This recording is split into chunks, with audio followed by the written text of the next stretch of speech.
তারা কইছেন বলে গাড়ি চাইও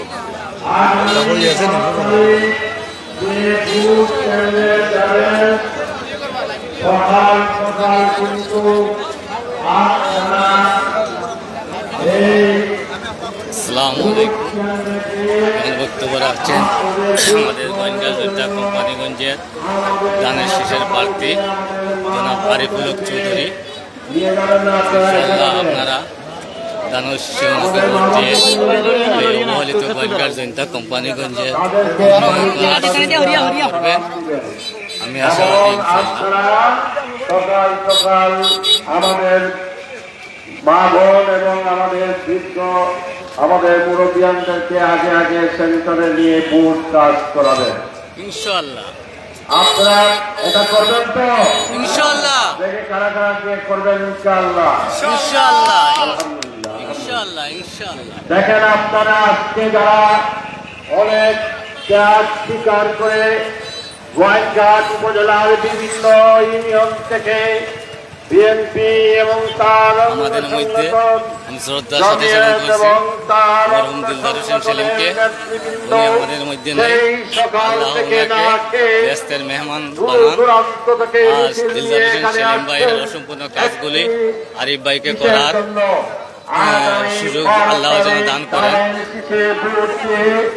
জনাব তারেক রহমানের নেতৃত্বে এদেশের মানুষের গণতান্ত্রিক অধিকার ফিরিয়ে দেওয়ার জন্য, আমাদের দেশের উন্নয়নের জন্য আমরা আগামী নির্বাচন আরিফ ভাই আমাদের জাতীয় অস্তিত্বের নির্বাচন, আগামী নির্বাচন কর্মী 33 বছর পাশে ছিলেন।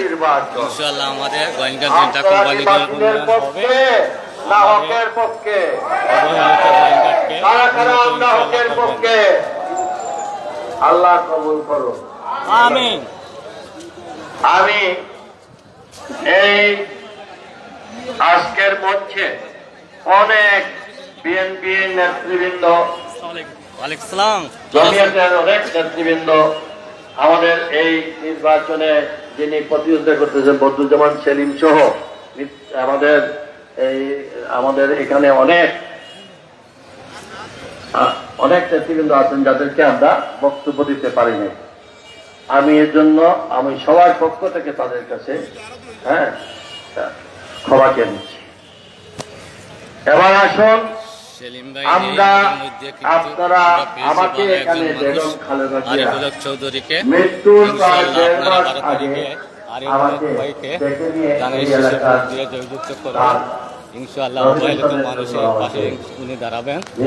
আমাদের প্রাণের দাবি হচ্ছে কুয়ারি খুলে দেওয়া। উনি ইনশাআল্লাহ কথা দিয়েছেন আমাদের কুয়ারি খুলে দিবেন। এই এলাকা থেকে প্রতিনিধিত্ব করার জন্য ধানের শীষের প্রতীক হিসাবে বিএনপি এবং জমিয়তের প্রার্থী হিসাবে আমাকে মনোনয়ন দিয়েছে।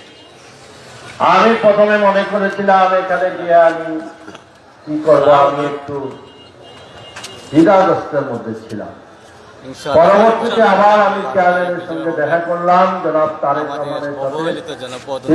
আমি ওনাকে বললাম এখানে যে আমি এই জন্যই আমি আপনি এই এলাকা শ্রদ্ধার সাথে সহযোগিতা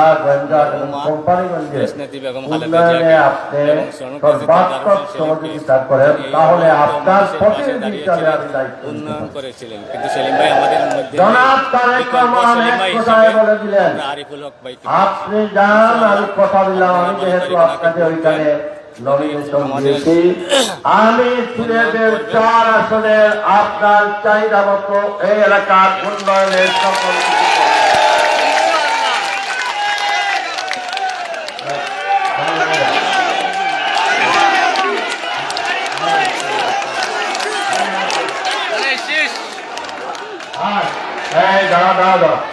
তারপরে আমি এখানে আসার সময় আমি আমার শিক্ষা বুজুর্গ অলি বরুণার পীর সাহেবের কাছে গেলাম যে হুজুর আমাকে আমার দল থেকে আমার দলের চেয়ারম্যান আমাকে এখানে নমিনেশন দিয়েছেন, আমি কি যাওয়া ঠিক হবে?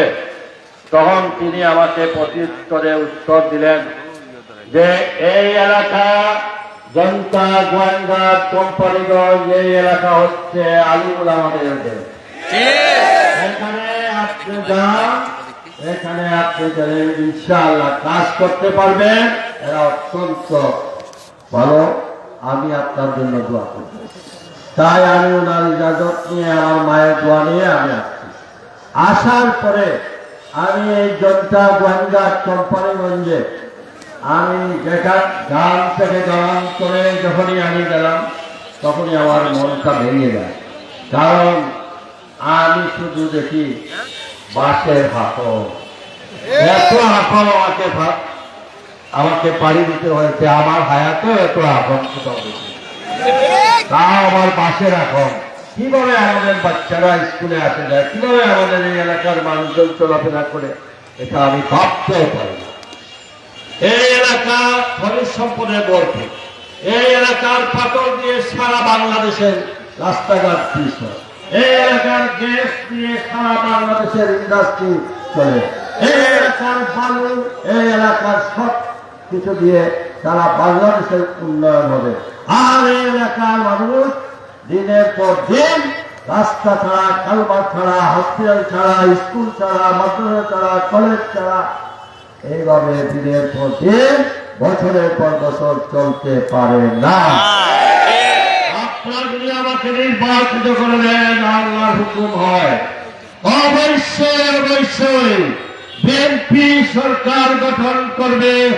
আমি ওয়াদা করলাম 1 বছরের মধ্যে জনতা গোয়েন্দা কোম্পানিদের একটি পরিবর্তনের, উন্নয়নের পরিবর্তনের আমাদের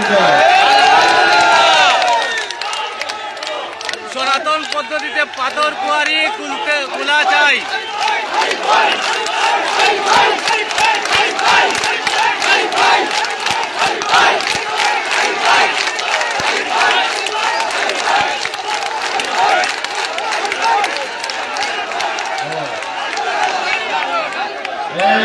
যখন আমি গোয়েন্দা সদর, এই সদরের থেকে আসার সময় দেখলাম একটা দিঘি এখানে আছে।